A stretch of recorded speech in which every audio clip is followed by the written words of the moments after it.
राजस्थान में आपकी सरकार, वहां बेरोजगारी की भयावह स्थिति है। बेरोजगारी भत्ता देकर आप भी अपने कार्यक्रम की तीसरी कर लेते हैं। कोई रोड मैप, कोई ब्लूप्रिंट। भाई केंद्र सरकार पर आरोप लगाने के लिए तो ठीक है, लगाते रहिए आरोप, लेकिन आप क्या कर रहे हैं अपने राज्यों में? देखिए, दो राज्यों की बात मैं शुरुआत करूंगा। गरिमा जी, आपने दो राज्यों की बात की कि हमारे द्वारा शासित। राजस्थान में 2018 में 36.1 दर थी बेरोजगारी की, जो घटकर 26 पर आ गई, लगभग 10% घटी।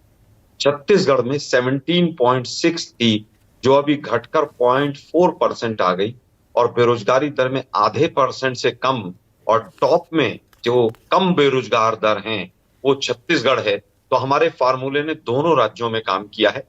एक में लगभग 17% बेरोजगारी दर कम हुई, एक में लगभग 10%। दूसरी तरफ नहीं, राजस्थान की बेरोजगारी दर अभी भी आलोक शर्मा 26.02% है। मैंने कहा 26 है, लेकिन 2018 में जब हमने सत्ता हासिल की थी, जब 36 थी, 10% बेरोजगारी दर घटी है। और लेकिन अभी भी रजिस्टर्ड, आपके राज्य में अभी भी रजिस्टर्ड बेरोजगार 18 लाख से ज्यादा हैं। रजिस्टर्ड यूपी के एक जिले में चले जाएंगे तो उतने मिल जाएंगे। हरियाणा की बेरोजगारी दर 4.1% थी तब आप हरियाणा 2014 के अंदर, आज 28% है। 28% हरियाणा में, 4.1 से 28% हो गई। और हमारे जो दोनों शासित राज्य हैं उनमें दोनों में घटी है। अब जफर इस्लाम साहब से मैं कुछ चीज पूछना चाहता हूं। वो कह रहे साहब सरकार की तो लिमिटेशन है। तो जब मोदी साहब ने जब 2 करोड़ रोजगार हम हर साल देंगे, तब ये लिमिटेशन का कंडीशन से अप्लाई लगा देते आप कि भाई लिमिटेशन है हमारे पास। सुकेश भाई, जो 21 अक्टूबर की आप बात कर रहे हैं 10 लाख रोजगार की, जहां तक मेरे याद आ रही है 8 जून को 4 मंत्रियों ने प्रेस कॉन्फ्रेंस की थी कि अगले 1 साल के अंदर हम 10 लाख रोजगार देंगे। मोदी जी का स्टेटमेंट उसके बाद आया था।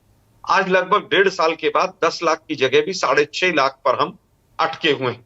लेकिन शायद मुझे लग रहा है जितने लोग सवाल पूछ रहे हैं सब देशद्रोही हैं, क्योंकि ये ऐड नहीं करते उन लोगों को जो नाले से गैस निकालकर पकौड़े तलते हैं, उनको हमने शायद ऐड नहीं किया होगा।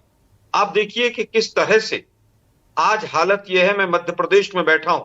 मध्य प्रदेश पीएससी में पिछले से 6 साल में एक भी वैकेंसी नहीं भरी गई है, 0 वैकेंसी भरी गई है। और फिर ये लोग व्यापम जैसे घोटाले करते हैं यहां पर, और उसके बाद कहते हैं कि साहब ये सीएमआई के आंकड़े जो हैं ये बिल्कुल गलत हैं। और सीएमआई वाले अधिकारियों को मैं कहना चाहूंगा कि ईडी कभी भी रेड डाल सकती है। नहीं, लेकिन आलोक शर्मा आपसे फिर ये सवाल, ठीक है, आपसे ये सवाल क्यों ना पूछा जाए कि 2018 में जब राजस्थान में आपने सरकार बनाई, तब भी आपके यहाँ रजिस्टर्ड बेरोजगार उतने ही थे, और अभी 2023 में भी रजिस्टर्ड बेरोजगार उतने ही है। तब आपने कहा था कि 3,000 रुपए हम पुरुषों को बेरोजगारी भत्ता देंगे और 3,500 रुपए महिलाओं को बेरोजगारी भत्ता देंगे। तो ये बेरोजगारी भत्ता देना तो रफू करना हुआ ना समस्या को। देखिए, मुझे तो उस समय पर सूचना होता है केंद्र की सरकार को कि केवल राज्य रोजगार का सृजन नहीं कर सकते। दूसरा, 2018 की युवा पॉपुलेशन, हमारा देश युवा है, युवा पॉपुलेशन राजस्थान की कितनी थी और उसमें कितना इजाफा हुआ, तभी ये 10% घटी है, तभी ये 36 से घटकर 26% पे आए हैं राजस्थान में। लेकिन मैं बार बार कह रहा हूं कि ये जो तमाम चीजें हैं, 2016 में जिस तरह से नोटबंदी आई, और नोटबंदी आने के बाद तमाम एमएसएमई बंद हुए। आप 10 साल यूपीएससी, एसएससी, रेलवेज, बैंकिंग और डिफेंस, ये 5-6 डिपार्टमेंट ऐसे हैं जो 6% का जो ऑर्गेनाइज सेक्टर है, हमारे यहाँ 94% अनऑर्गेनाइज सेक्टर है, उसका तो डाटा ही नहीं है हमारे पास। जो 6% है उसमें भी ये 5-6 डिपार्टमेंट मेन है।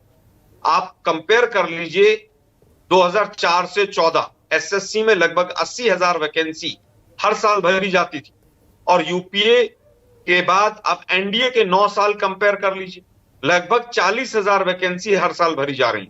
और इससे भी आगे कि 2018 के, 19 के, 17 के अपॉइंटमेंट लेटर बच्चे लेकर घूम रहे हैं, ज्वाइनिंग लेटर नहीं है।